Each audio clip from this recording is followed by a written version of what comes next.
Meus irmãos, a paz do Senhor, estamos aqui para a nossa sexta aula desse segundo trimestre de 2020 e o tema dessa lição é a situação dos gentios sem Cristo, sem Deus no mundo, e era isso que nós éramos sem o Senhor. Vamos para já o nosso texto áureo que se encontra em Efésios capítulo 2, a partir do versículo 11, que diz assim: portanto, lembrai-vos de vós noutro tempo, ereis gentios na carne, e chamados incircuncisão pelos que na carne se chamam circuncisão, feitas por mãos de homens. O nosso texto, nossa verdade prática diz: outrora sem Deus, por meio de Cristo, os gentios tornam-se descendência de Abraão e herdeiros das promessas. Não é só uma promessa, promessas.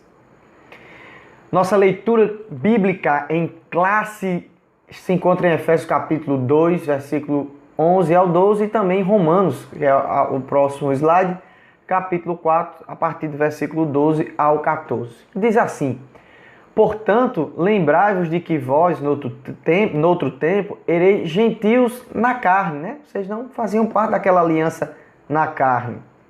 E a palavra aqui, gentio, é outro povo, né? Goim em hebraico, né? Gentio, outro povo alheio, não pertencente à linhagem de Abraão.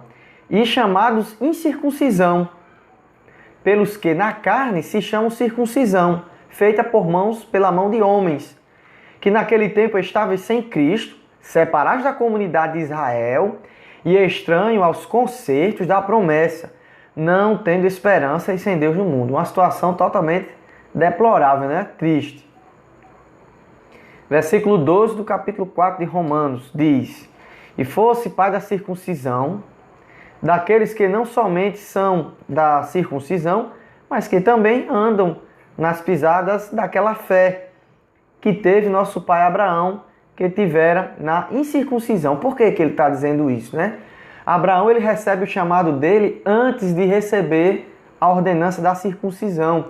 E a gente sabe que Abraão, ele não foi justificado pelas obras da lei, ele foi justificado pela fé, né? E o apóstolo está dizendo que nós fomos chamados nessa aliança que Abraão, claro, por meio de Jesus Cristo, né? Nesse quesito que Abraão é chamado pela fé, justificado pela fé, que somos agora justificados pela fé. Versículo 13, porque a promessa de que havia de ser herdeiro do mundo não foi feita pela lei, não foi pela lei, né? Foi antes da lei ser dada, ou a sua posteridade, mas pela justiça da fé.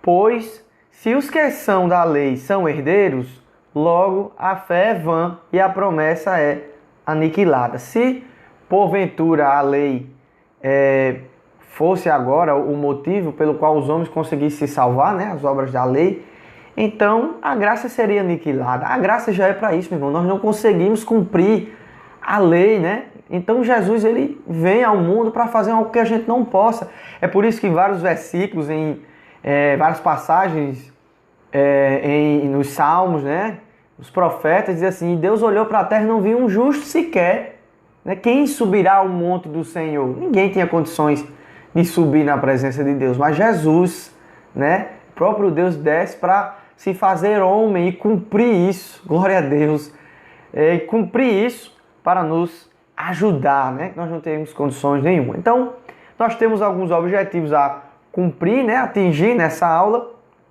O primeiro deles é conceituar espiritualmente a circuncisão e a incircuncisão. Existem duas conotações, espiritual e carnal, sobre a circuncisão e a incircuncisão. Explicar a antiga condição dos gentios, né? Como eles estavam sem Deus e sem Cristo, sem Deus e sem o Messias enviado, né? E o 3, afirmar que desprovidos de Deus, os gentios marchavam para a perdição eterna. Sem negociação nenhuma, os gentios, nós estávamos decretados para irmos ser condenados por Deus. Então, nós chegamos aqui no ponto 1, no tópico 1, e o ponto 1 diz assim: o conceito de circuncisão. E o que é essa circuncisão? Do grego, peretinon, acho que é peritnon, e hebraico mulav ou mular, circuncidar ou cortar em volta de quê? Do órgão genital masculino. Nós estamos vendo aqui essa imagem, né? A criança sendo circuncidada e foi pré-estabelecido em Gênesis capítulo 10, capítulo 17, versículo 10 e 11, que diz: esta minha aliança com você e com meus descendentes, a aliança que terá que ser guardada, todos do sexo masculino entre vocês serão circuncidados na carne. Terão que fazer essa marca que será um sinal da aliança entre mim e vocês. E quais eram essas regras? A primeira é que tinha que ser do sexo masculino, como a gente acaba de ler. Tinha que ser uma criança no 8º dia, como está vendo aqui, os judeus até hoje fazem isso, né?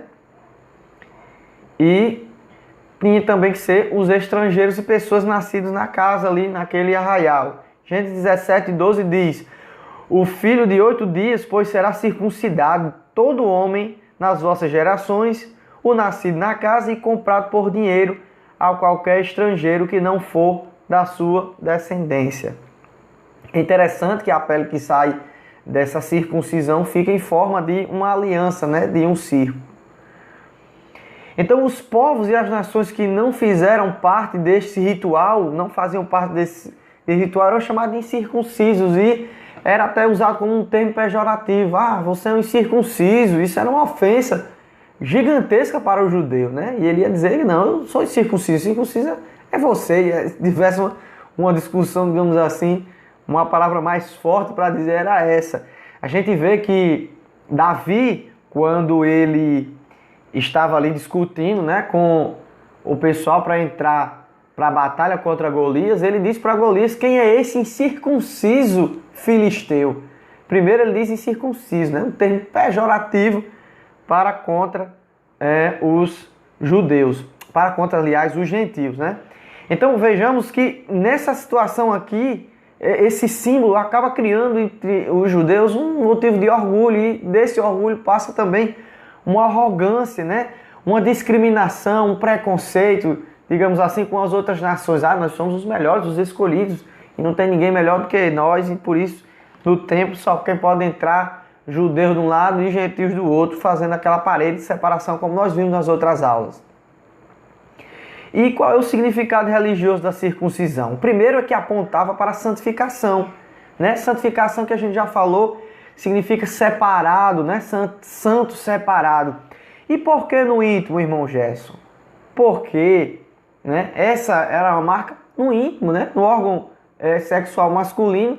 Então era algo coberto que ninguém conseguia ver. E eu acredito que isso é um apontamento também para a circuncisão lá que aconteceria na frente. Era algo escondido, né?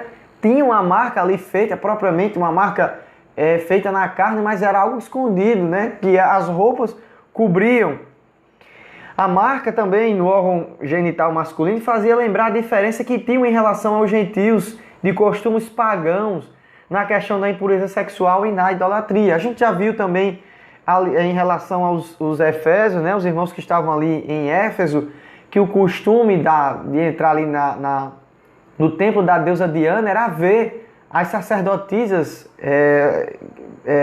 prostitutas fazendo rituais sexuais para oferecer aos deuses. E Deus também estava dando uma conotação aqui: olha, vocês são separados, vocês são puros nessa questão também. Não quero que você seja puro só nos negócios, né?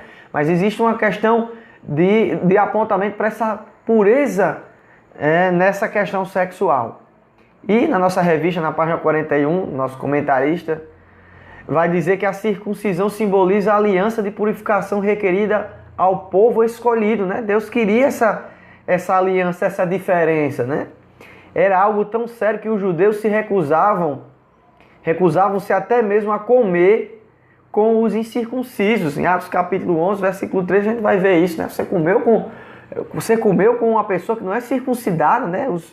Os fariseus ali, convertidos, perguntam para o apóstolo Pedro, que não sabiam, que não podiam, né? O costume judaico, eles não entravam em casa de pessoas não circuncidadas e também não deixavam, não convidavam você para ir na casa deles, porque ficavam com receio, né, de se tornarem imundos, impuros. Então grande era esse problema com os judeus, essa situação. Jesus ele chega quebrando alguns paradigmas quando ele conversa com a mulher samaritana, quando ele cura a mulher cananeia, quando ele conta a parábola do bom samaritano, e o bom samaritano é aquele que vai fazer a boa ação, passa o levita, passa o sacerdote, ninguém percebe aquela pessoa, aquele homem lá quase morto.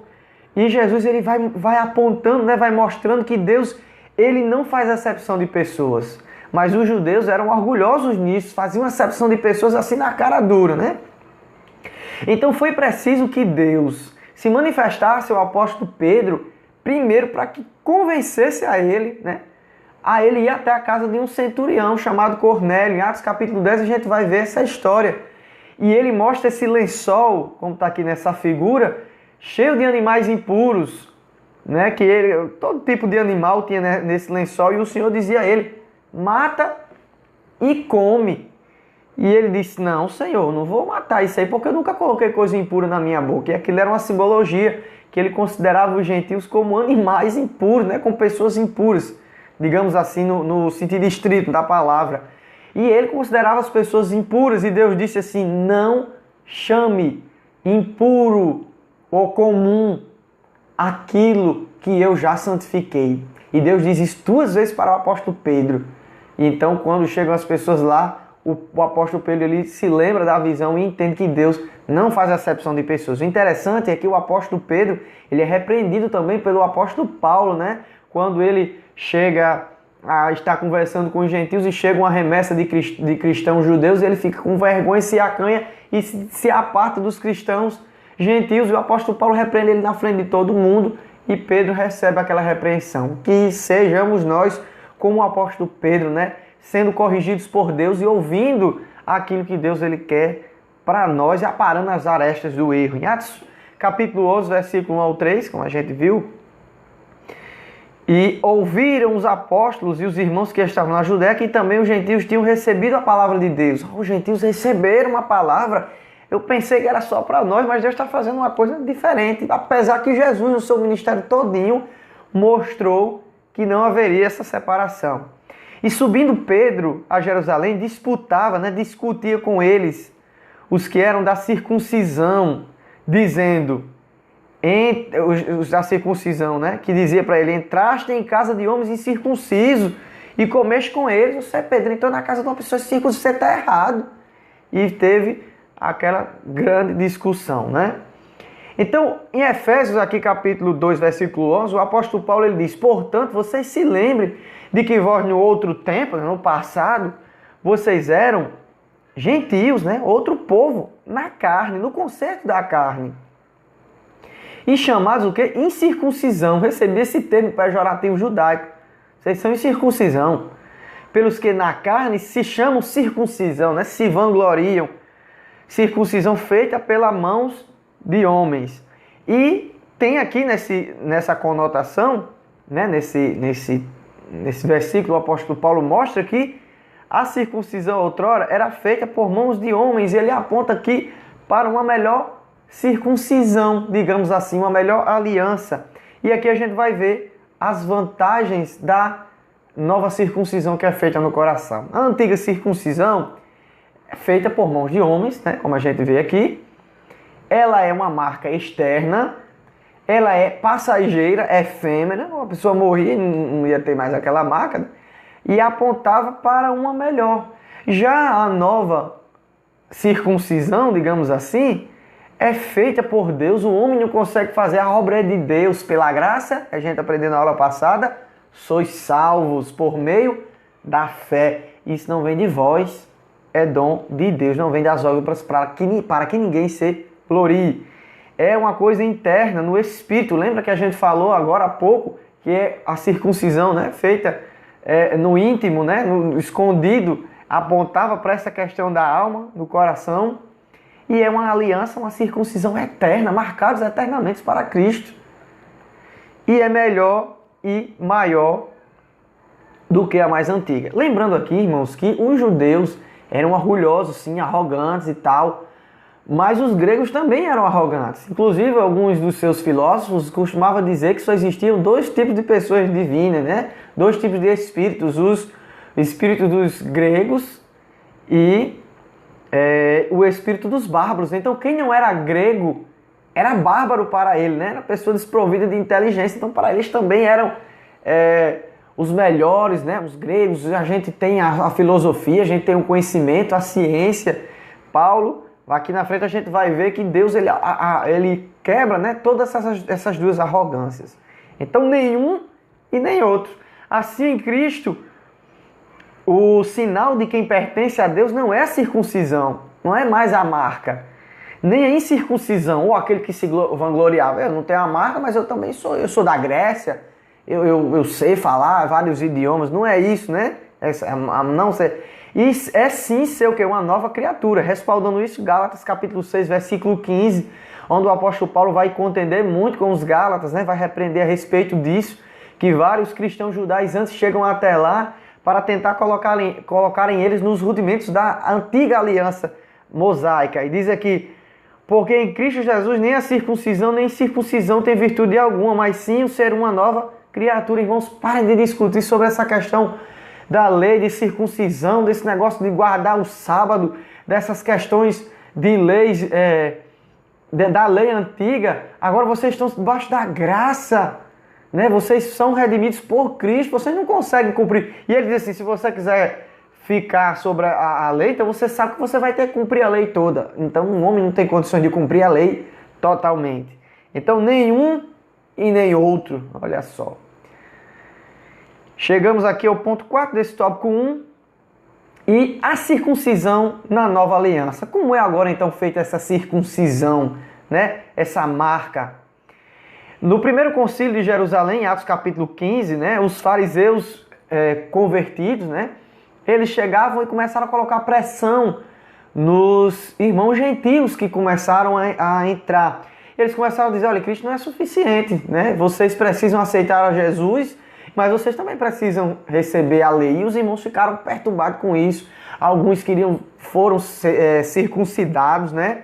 E ficou essa perturbação toda. Então os irmãos, os apóstolos se reuniram e acabaram fazendo os 4 credos apostólicos para combater essa situação, sabendo que não imporiam mais, né, carga maior do que essa. Ficou acordado que não iam pôr carga maior do que essa, do que ficar. Veja que é uma carga, né? Por isso Jesus disse: meu fardo é leve, meu jugo é suave.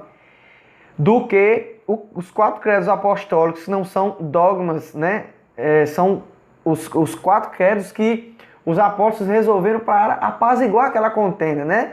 Se abster de carne, de sacrificada aos ídolos, a idolatria, a impureza sexual, sangue, carne de animais sufocados. Lembrando que essas duas questões, a idolatria e a impureza sexual, é sim uma coisa que nós devemos nos privar disso, porque nós somos separados. Mas veja que aquele contexto ali carecia sim de uma coisa ampla para acalmar os ânimos, principalmente a questão da carne sacrificada aos ídolos, porque os irmãos gentios, acostumados numa vida pecaminosa, acabavam entrando: eu sou livre para fazer tudo, eu vou entrar num templo e vou comer aqui. E acabava vendo, estava lá participando, né? Mesmo que estivesse olhando, vendo as impurezas pecaminosas que eram feitas nos rituais ali dentro daqueles templos, inclusive no templo da deusa Diana, que é das primeiras aulas que nós falamos aqui no canal. Então Deus, ele não faz acepção de pessoas. E o apóstolo Paulo, depois de ter visto aquela visão, em Atos capítulo 10, versículo 34 e 35, ele diz: e abrindo a boca Pedro, né, que já estava o pessoal, né, perguntando, aliás, entrando lá na casa de Cornélio, perguntando a respeito das coisas de Deus, e Pedro pregando: reconheço por verdade que Deus não faz acepção de pessoas, mas que lhe é agradável aquele a que em qualquer nação, qualquer, o teme e o faz o que é justo. Cai aí então esse medo, né, de Pedro se relacionar com pessoas não judias. E Filipenses 3:33, o apóstolo Paulo diz que porque a circuncisão somos nós, que servimos a Deus em espírito e nos gloriamos em Jesus Cristo e não confiamos na carne. Não tem, eu vou mostrar aqui, eu sou circunciso. Está aqui para provar a você que eu sou de Deus. Não é assim, não é mais uma aparência simplesmente física, né? Uma expressão física, é algo que nasce do coração, é de dentro para fora. Você pode ser uma pessoa que participa de todos os rituais da igreja, mas se você não tiver o seu coração circuncidado em Cristo, digamos assim, né? Uma nova aliança, você não é participante das coisas de Deus.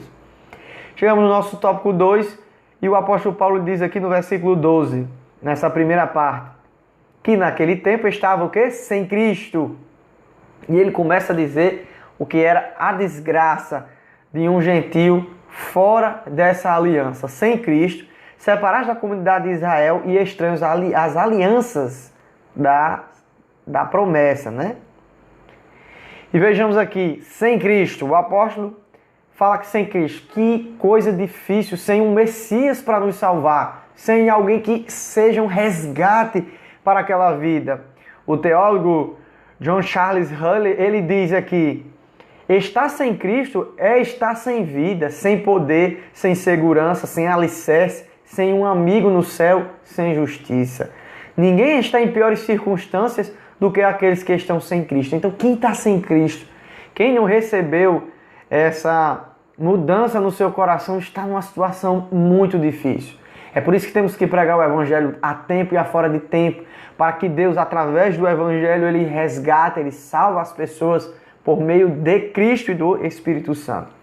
Outra coisa que o apóstolo diz aqui, como a gente leu, separados da comunidade. E a palavra aqui, separados, apalotraustai, esse nome grego aqui, significa excluídos. Não é só distantes, mas excluídos mesmo, extirpados, né? Estávamos extirpados, longe, excluídos da comunidade de Israel. E a palavra aqui, comunidade, tem duas conotações, né? Politeia em grego, que pode ter conotação de nação, né? Estávamos excluídos dessa nação, né? Dessa nação santa, que foi separada, né? E também no termo cidadania, não tínhamos esses direitos. Aqui fala em direitos de cidadão, né? Aqui no país eu tenho os meus direitos como cidadão brasileiro. Em outro país pode ser parecido, mas não é a mesma coisa. Então essa cidadania dessa nação nós não teríamos nada. Os judeus estavam, os gentios estavam perdidos, sem Cristo, sem ninguém no mundo. Estavam numa situação muito, muito difícil. E também estavam o quê? Alienados, né? Estranhos aos pactos das promessas, aqui no plural. E que pactos eram esses? O primeiro era o pacto Abraão, quando Deus ele faz essa aliança com Abraão, esse pacto com ele. O segundo é o pacto mosaico, quando Deus dá ali a Moisés, né? Faz o pacto com Moisés com a lei. E também o pacto davídico, que Deus ele fala sobre o trono perpétuo de Davi, as bênçãos sobre a linhagem de Davi, que é Jesus Cristo, sobre esse Messias. Então, irmãos, nós não tínhamos nada. Já estava antes, vejam só, sendo guiados pelas potestades celestiais, né, que operam nos filhos da desobediência, vivendo uma vida totalmente descontrolada e tristes, numa situação aqui horrível. Veja aqui, eu me lembro do ator, né, que esses dias faleceu, e ele, na carta, ele acaba dizendo que jogou 85 anos no lixo e a humanidade não deu certo. Veja a angústia dessa pessoa, sem esperança no coração, sem Deus no coração. Ele está totalmente entristecido, vivendo uma vida totalmente angustiada. Ele acaba tirando a sua vida, e ele vendo, eu vejo ali, né, quando eu acabo vendo o noticiário, eu vi como esse homem está desesperançado, né, desesperançoso da vida. Entristeceu-se tanto que ele dizia assim, a humanidade deu errado, mas não sabia ele que Cristo daria a solução, daria a esperança, trazia essa separação e transformaria agora numa junção, fazendo ele uma nova criatura. Você está triste, está angustiado, está com o coração longe, distante de Deus? Então eu quero lhe dizer, Cristo traz alegria para a sua vida. Nós somos com Cristo e recebemos as bênçãos de Deus. Veja que quando Deus chama Abraão, ele não diz assim, será apenas a sua nação, a descendência será abençoada. Ele diz assim, as nações serão benditas através de você, Abraão. Então chegamos ao nosso último tópico, que é o terceiro, sem esperança em Deus. Efésios 2, né, a continuação do versículo 12 diz assim: não tendo esperança e sem Deus no mundo. Desprovidos de esperança, é isso que nós estávamos, né? Sem confiança, sem certeza de algo melhor no mundo, essa tristeza, né? No coração, eu tenho, mas às vezes a pessoa tem de tudo. Eu já falei isso aqui várias vezes, porque essa lição fala muito sobre isso, das bênçãos espirituais, e ela se sente vazio, né? Coração triste, não vê, tem que todos os dias estar preenchendo aquilo ali, e acaba vivendo isso sem confiança. Então a palavra aqui, esperança, a gente viu também na outra aula, na aula passada, fala sobre certeza de algo melhor no mundo. Existe um ditado aí que para o homem ser completo, ele tem que nascer, né, se reproduzir, ter filhos e escrever um livro, né? Alguns dizem por aí. Então o homem já está, já teve uma boa passagem na terra. Ele pode não ter feito nada disso, mas se ele teve um encontro com Cristo, ele ganhou. Foi a melhor passagem que ele teve, né? Ele agora vai reinar com Cristo, né? Agora estará com Deus depois da sua morte. Mas se uma pessoa viveu uma vida de luxo, seja lá viajando, fazendo o que foi, e no final das contas nunca teve um encontro com Cristo, infelizmente não vai ter esperança de um mundo melhor. Vai viver uma vida totalmente angustiada. Outra coisa que ele vai falar, né? Sem Deus no mundo. E essa palavra aqui, sem Deus no mundo, é ateus no grego.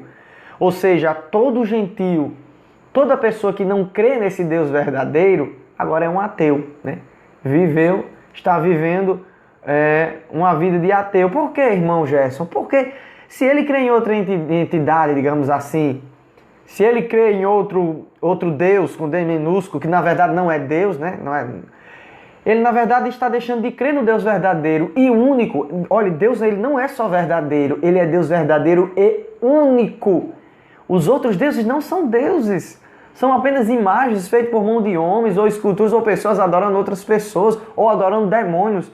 Mas quando nós estamos fora disso, nós somos ateus, porque o Deus verdadeiro, o único Deus, só existe um Deus. E você não acredita nele, então você é ateu. Você acredita em outra coisa? Então a palavra ateus aqui é a única palavra que o apóstolo Paulo usa para dar essa explicação, e é a única vez que ele usa no Novo Testamento. Sem Deus no mundo. Então vejamos aqui a nossa situação. Se não fosse por Deus ter enviado seu Filho Jesus Cristo, se não fosse por Cristo ter vindo ao mundo, nós estaríamos totalmente perdidos, né? Então chegamos aqui à nossa conclusão, e para nós encerrarmos a nossa videoaula, vamos fazer essa dinâmica. E nós vemos aqui o mundo, irmãos, ele é aparentemente normal para todos. Está aqui, nós, quando se afastamos dele, nós vemos como é que eu posso dizer, um mesmo mundo para todos, né? Mas, infelizmente, existe algo diferente aqui, existe uma diferença. O mundo é dividido entre duas comunidades, as pessoas que estão sem Deus e as pessoas que estão com Deus no mundo. Então as pessoas que estão sem Deus no mundo estão numa tristeza, numa amargura. É o mesmo mundo, veja, é o mesmo planeta, mas existe uma divisão. E o que acontece quando Cristo vem? Jesus Cristo muda a visão de mundo do ser humano. Ele transforma, né? Ele faz com que o ser humano ele receba agora uma nova visão. Então, nessa aula, aprenda o seguinte: somos chamados por Deus de uma grande barreira, do grande abismo que tinha para nossas vidas. Quero agradecer a Deus por mais uma aula, e se você quiser baixar os slides dessa lição, propriamente como a gente explanou aqui no link da descrição você pode baixar em 2 formatos, PDF e PowerPoint. Se te deseja também, inscreva no nosso canal. Muito obrigado, Deus abençoe a sua vida. Em nome de Jesus Cristo. Amém.